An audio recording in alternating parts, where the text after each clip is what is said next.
Nous allons poursuivre pour les 3 prochains thèmes. Désormais, j'appelle Catherine Morin-Desailly, sénatrice de Seine-Maritime. Et ancienne présidente de la commission culture, communication et numérique au Sénat et grande spécialiste des GAFAM, du numérique, etc. Mais là, tu vas nous parler d'abord de culture, très importante. Notre marqueur sur la culture, on écoute Catherine Morin-Desailly. Voilà, face caméra pour nos auditeurs. Merci Catherine. Merci à toutes et à tous. Bonjour, je vous tourne le dos, désolée. Sonia vient de nous parler d'éducation. L'éducation, la culture, la recherche. Voilà 3 sujets majeurs dans l'économie et pour l'économie de la connaissance. 3 sujets qui ont pour particularité de relever davantage de l'être que de l'avoir et qui doivent être du coup centraux dans un projet politique national et j'ai envie de dire aussi européen. Parce que nous nous situons, rappelons-le, aussi dans le cadre de la présidence française de l'Union européenne. Et si Valérie Pécresse est élue en avril prochain, elle sera aussi à la tête de l'Union pour quelques mois. On aura un certain nombre d'idées à porter. Et parmi ces idées, la culture devra être également faire le lance de ce projet. Alors pourquoi ?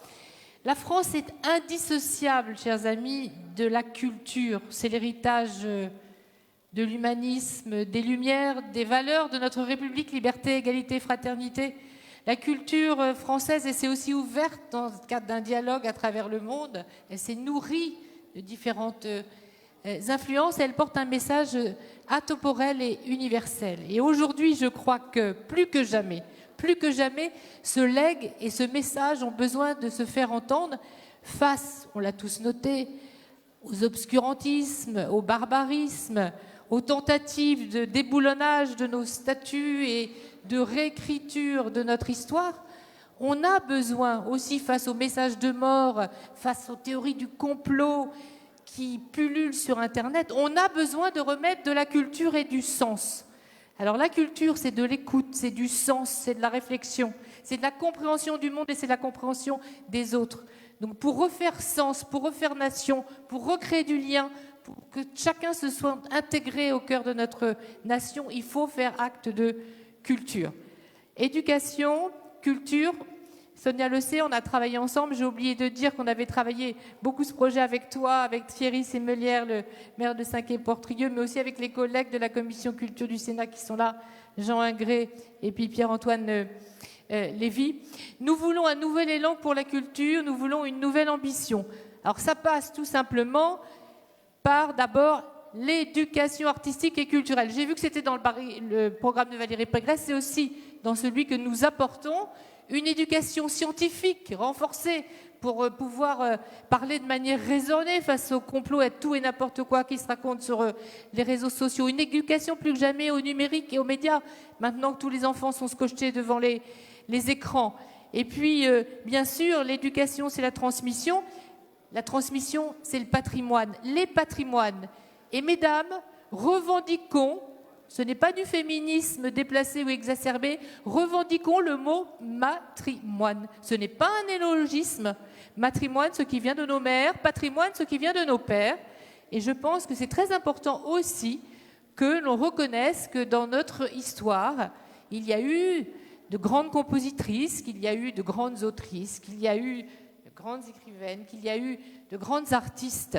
Donc faisons œuvre de patrimoine. Alors c'est un sujet qui a été un peu chahuté, il faut bien le dire, ces dernières années par des crédits stop and go. Et on a besoin d'un plan Marshall pour les chefs-d'œuvre en péril à travers la France entière. La mission Berne est intéressante, mais elle n'est pas suffisante. Il faut réarmer le ministère de la Culture sur ce sujet. Et puis aussi le patrimoine, ça se comprend dans une dimension transversale de sauvegarde de notre environnement. Ça se comprend dans une démarche de revalorisation de notre urbanisme et de notre architecture, des grands défis aussi du développement durable. C'est aussi repenser à ces éoliennes qui nous polluent les paysages. On a un vrai travail à faire là-dessus. Éducation, donc partage, patrimoine, ce sont aussi les droits culturels. Guy Saez, qui est un fin observateur de la vie culturelle, qui est le président de l'Observatoire des politiques culturelles de Grenoble, qui est quelqu'un plutôt bienveillant, disait que ce gouvernement avait complètement oublié les droits culturels qui ont pourtant été votés dans les lois NOTRe et LCAP juste avant qu'il n'arrive au pouvoir. Les droits culturels, c'est l'approfondissement de la démocratisation culturelle. C'est aller chercher tous les publics partout, qu'ils soient éloignés physiquement, géographiquement, socialement. Rien n'a été fait pour les droits culturels qui sont pourtant maintenant inscrits dans le droit français, sans compter bien sûr dans le droit international. Et puis, j'ai autre chose à vous dire, c'est qu'une société, une création qui se paupérise, qui s'amoindrit, une société qui ne soutient pas ses artistes et la création, c'est une société qui est amenée à être passive, soumise. C'est une démocratie qui est amenée à s'étioler. On a besoin des créateurs et on a besoin de faire œuvre de création. Alors, à travers voilà, nos troupes de théâtre, à travers la musique, le spectacle vivant, mais à travers aussi nos industries créatives, on a besoin de nouvelles règles de financement de cette création à l'heure des géants du numérique qui cherchent aussi à nous dépecer, qui sont des prédateurs pour nos données personnelles et captiver aussi à travers les plateformes les nouvelles générations de spectateurs. On a besoin de soutenir la création en France, c'est tout à fait indispensable. Alors, je pourrais parler des heures sur ce sujet, mais vous avez tout sur l'affiche, on a beaucoup travaillé. Ce que je veux vous dire, c'est que ça veut dire qu'il faut réarmer le ministère de la Culture. Il n'a plus aucune place dans le gouvernement, il est devenu fantomatique. On confie les politiques publiques à des stars emblématiques, très sympathiques. Moi, j'adore Stéphane Bern, c'est un bon ami, j'ai beaucoup de respect pour Éric Orsena.